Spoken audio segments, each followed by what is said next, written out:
할렐루야. 이 새벽에도 주님 앞에 나오신 성도님들을 환영하며 축복합니다. 이제 우리 다 같이 사도신경으로 신앙 고백하시겠습니다. 나는 전능하신 아버지 하나님 천지의 창조주를 믿습니다. 나는 그의 유일하신 아들 우리 주 예수 그리스도를 믿습니다. 그는 성령으로 잉태되어 동정녀 마리아에게서 나시고 본디오 빌라도에게 고난을 받아 십자가에 못 박혀 죽으시고 장사된 지 사흘 만에 죽은 자 가운데서 다시 살아나셨으며 하늘에 오르시어 전능하신 아버지 하나님 우편에 앉아 계시다가 거기로부터 살아있는 자와 죽은 자를 심판하러 오십니다. 나는 성령을 믿으며 거룩한 공교회와 성도의 교제와 죄를 용서받는 것과 몸의 부활과 영생을 믿습니다. 아멘. 찬송가 369장 찬양드리겠습니다. 369장입니다. 찬송가 369장 찬양드리겠습니다. 죄짐 맡은 우리 구주 어찌 좋은 친구인지 걱정 근심 무거운 짐 우리 주께 맡기세. 주께 고함 없는 고로 복을 받지 못하네. 사람들이 어찌하여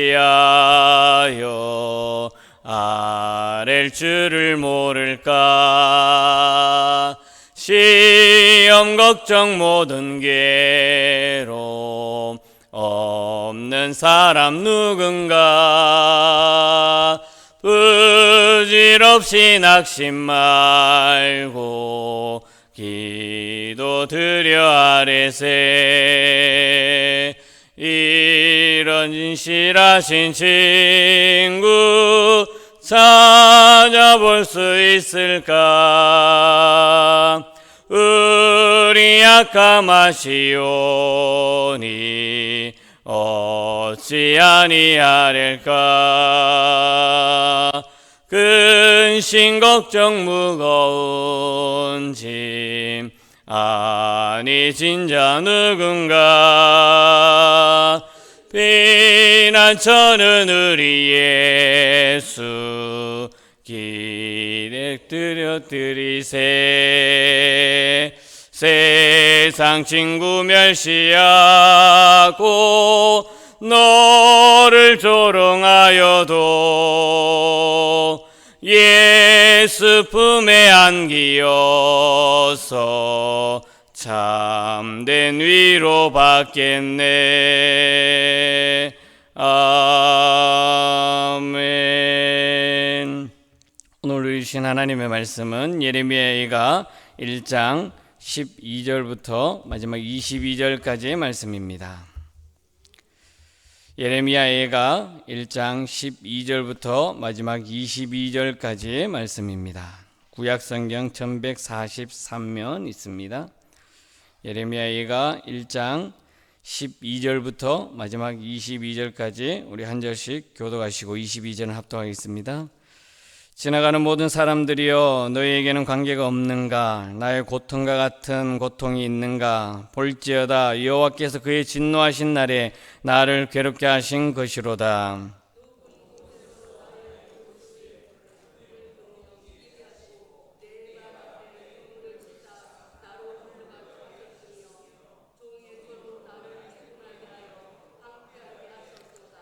내 죄악의 멍에를 그의 손으로 묶고 올고 내 목에 올리사 내 힘을 피곤하게 하셨으며 내가 감당할 수 없는 자의 손에 주께서 나를 넘기셨도다.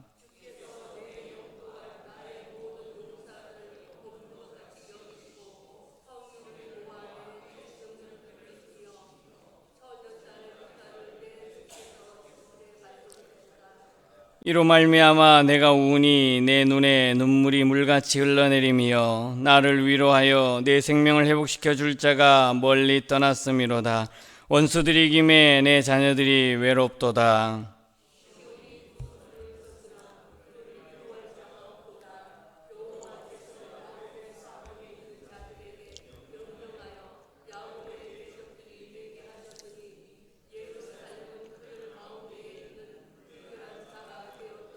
여호와는 의로우시도다. 그러나 내가 그의 명령을 거역하였도다. 너희 모든 백성들아, 내 말을 듣고 내 고통을 볼지어다. 나의 처녀들과 나의 청년들이 사로잡혀 갔도다.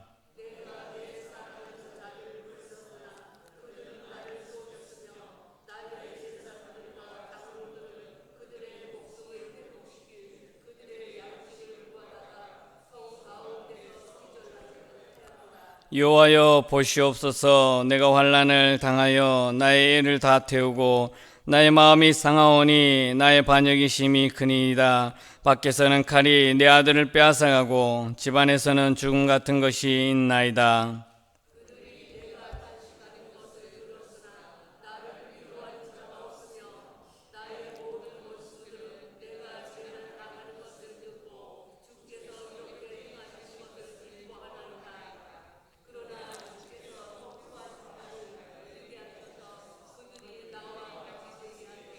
같이 읽겠습니다.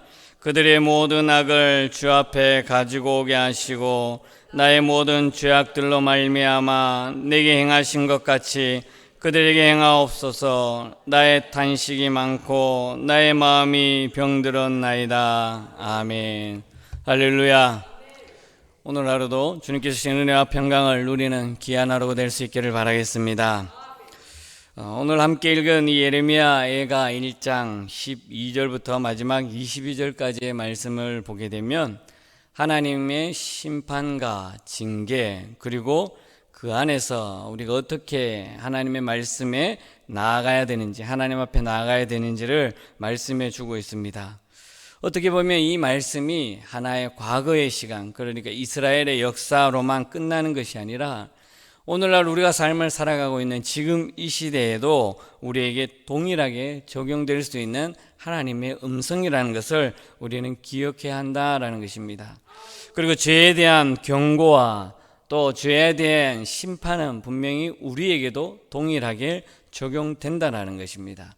그렇기 때문에 늘 언제나 우리의 삶 속에서도 하나님의 앞에, 말씀 앞에 귀 기울일 줄 알아야 되고 그 말씀을 통해서 나의 삶을 온전히 살아가야 됨을 우리 예레미야 예가의 이 슬픔 가운데서도, 그리고 그 속에서 은혜를 베풀어 주는 것을 우리는 오늘도 기억하면서 말씀 앞에 나아가야 할 것입니다.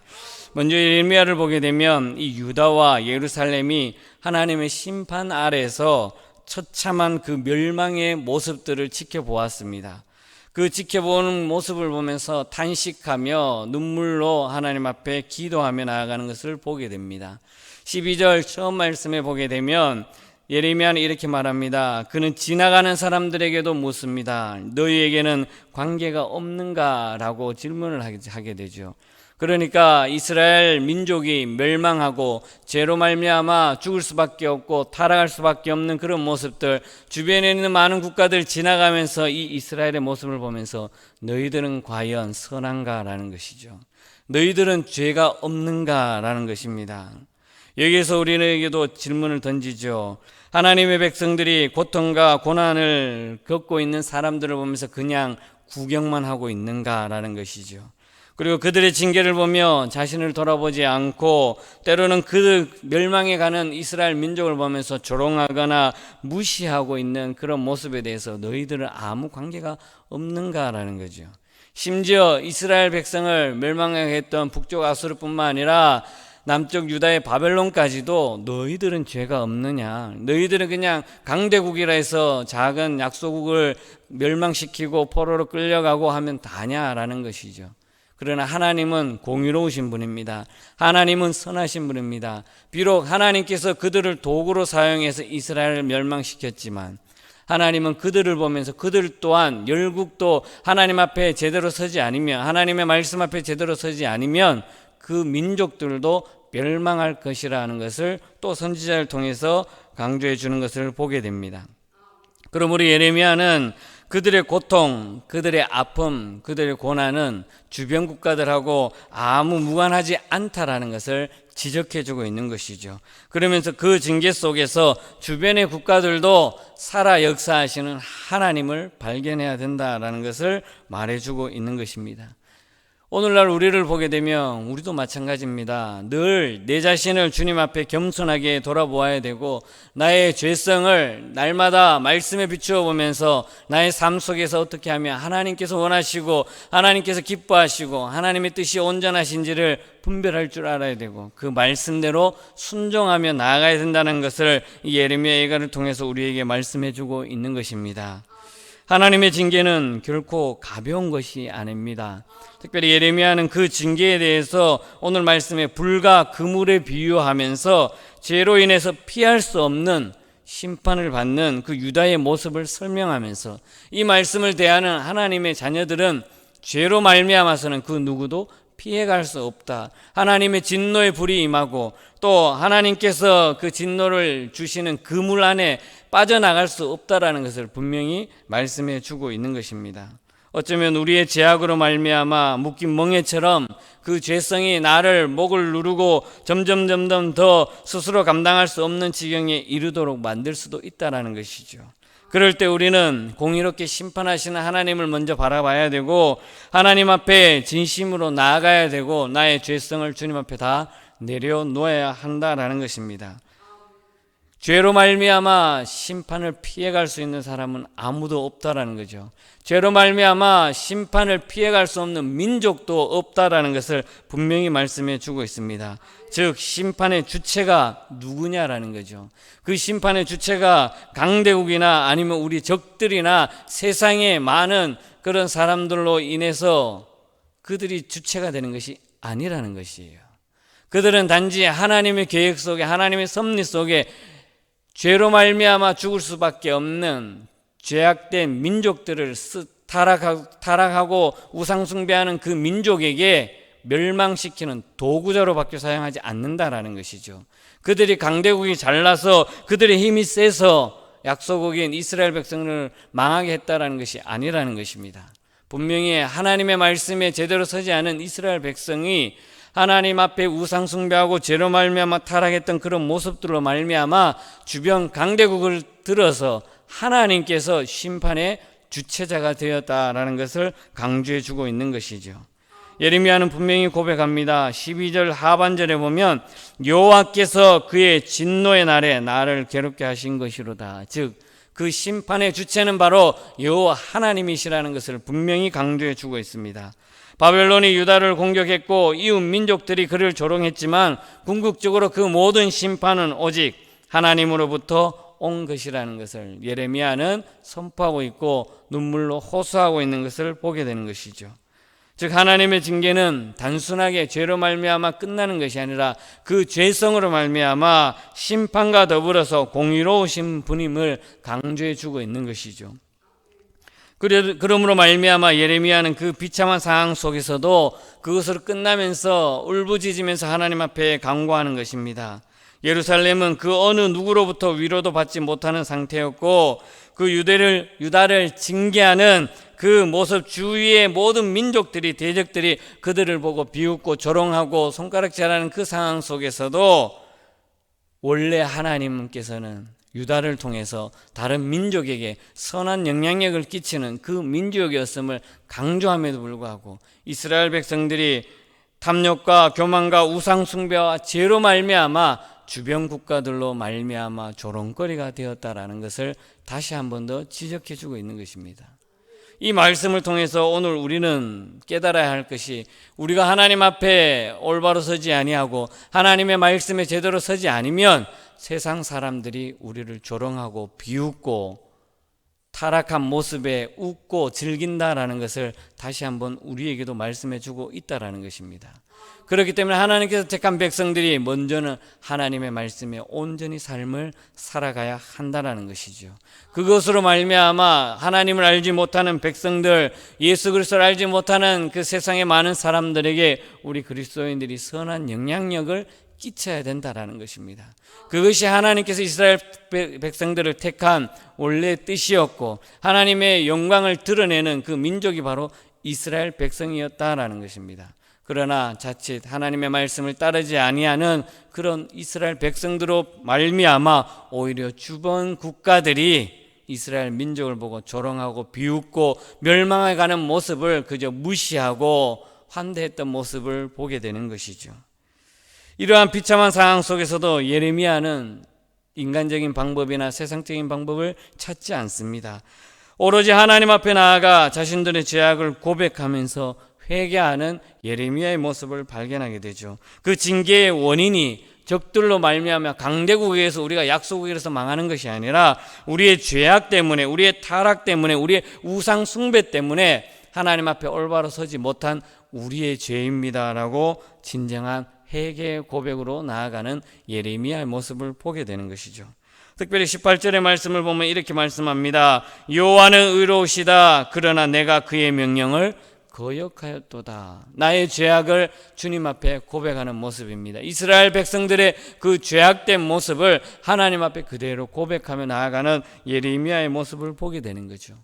이러한 모습이 우리 그리스도인들에게도 필요하다는 것입니다. 세상 속에서 아무리 잘나고 아무리 능력 있고 많은 것을 가졌다 할지라도 나의 삶이 고통스럽고 힘들 때 종종 하나님을 원망하며 하나님을 떠나면서 인간적인 방법으로, 세상적인 방법으로 사람을 찾아가거나 권력을 찾아가거나 세상의 힘을 찾아가려고 하는 것이 우리 인간적인 모습이라는 것이죠.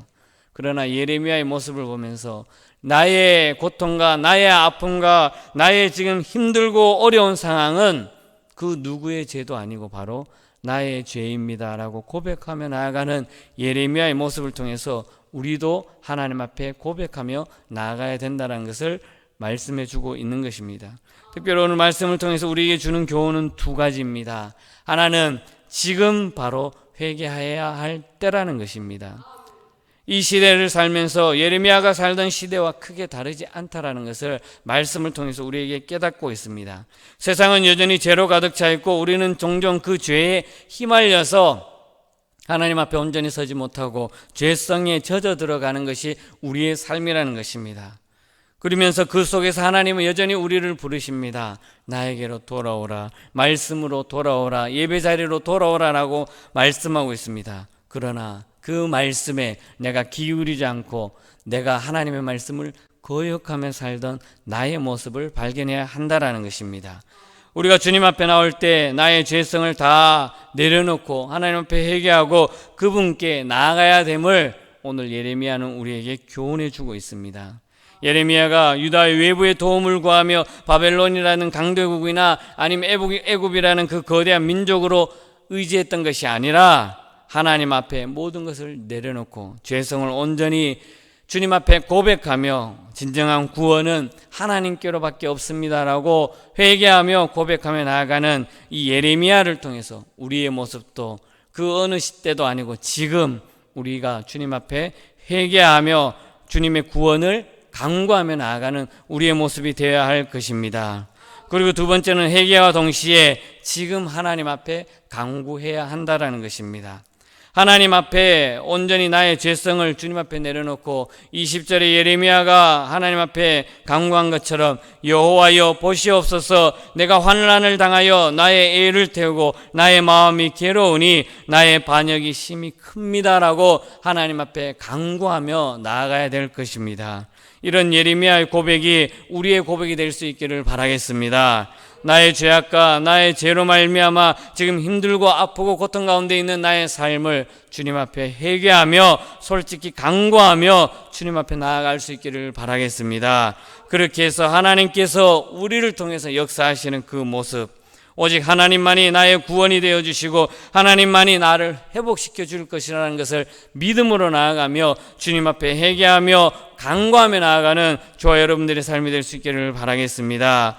오늘 하루의 삶을 살아가는 모든 삶 속에서도 하나님께서 나를 통해서 역사하시는 그 모습 가운데 나의 죄성, 죄악과 타락된 모습을 주님 앞에 다 내려놓고 오직 회개하며 주님 앞에 간구하며 하나님 나를 굽어 보시옵소서, 여호와여 보시옵소서, 내가 환난을 당하는 이 모습 가운데 하나님의 은혜를 구합니다. 하나님께서 베푸실 회복의 은혜를 구합니다라고 간절히 간구하며 나아가는 오늘 하루의 삶이 되며 그러한 삶을 통해서 오직 하나님의 기쁨과 하나님의 영광이 될 수 있는 귀한 하루의 시간이 될 수 있기를 주님의 이름으로 간절히 축복합니다. 기도드리겠습니다. 거룩하신 하나님 아버지, 참 감사합니다. 나의 부족함과 연약함과 죄 속에 있는 모든 죄를 주님 앞에 내려놓습니다. 나를 불쌍히 여겨주시고 나를 긍휼히 여겨 주시옵소서. 내가 겪고 있는 힘들고 어렵고 고통 가운데 있고 아픔 가운데 있고 좌절 가운데 있고 절망 가운데 있는 그러한 모습들이 세상의 주변에 힘들고 어려운 것이 아니라 그 원인이 바로 나에게 있음을 주님 앞에 고백하며 나아갑니다. 나를 불쌍히 여겨주시고 나의 죄를 용서하여 주시옵소서. 하나님 앞에 부르짖으며 나아가는 우리의 기도와 간구를 들어주시고 하나님 은혜를 베풀어 주시옵소서. 힘들고 어려운 이 과정을 하나님 잘 견뎌내게 해주시고 구원해 주시고 회복시켜 주시는 그 은혜를 온전히 누릴 수 있도록 주님 역사하여 주시옵소서. 하나님만을 바라봅니다. 믿음으로 나아갑니다. 성령님 함께 하시고 늘 임마누엘 동행하여 주시옵소서. 오늘도 또 신방길로 갈 때 성령 하나님 함께 해주시고 신방받는 그 구역의 모든 가정 위에 하나님께 주시는 은혜로 가득 채워 주시옵소서. 오늘을 살아가는 우리 성도들의 삶 가운데 하나님께서 놀라운 은혜를 베풀어 주시고 비록 내 삶이 힘들고 어려울지라도 하나님의 역사하심에 우리의 모든 삶을 맡기며 주님 앞에 감사함으로 나아가는 오늘 하루의 귀한 삶이 될 수 있도록 역사하여 주시옵소서. 감사드리며 예수님의 이름으로 기도드리옵나이다. 아멘. 하늘에 계신 우리 아버지, 아버지의 이름을 거룩하게 하시며 아버지의 나라가 오게 하시며 아버지의 뜻이 하늘에서와 같이 땅에서도 이루어지게 하소서. 오늘 우리에게 일용할 양식을 주시고 우리가 우리에게 잘못한 사람을 용서해 준 것 같이 우리 죄를 용서해 주시고 우리를 시험에 빠지지 않게 하시고 악에서 구하소서. 나라와 권능과 영광이 영원히 아버지의 것입니다. 아멘.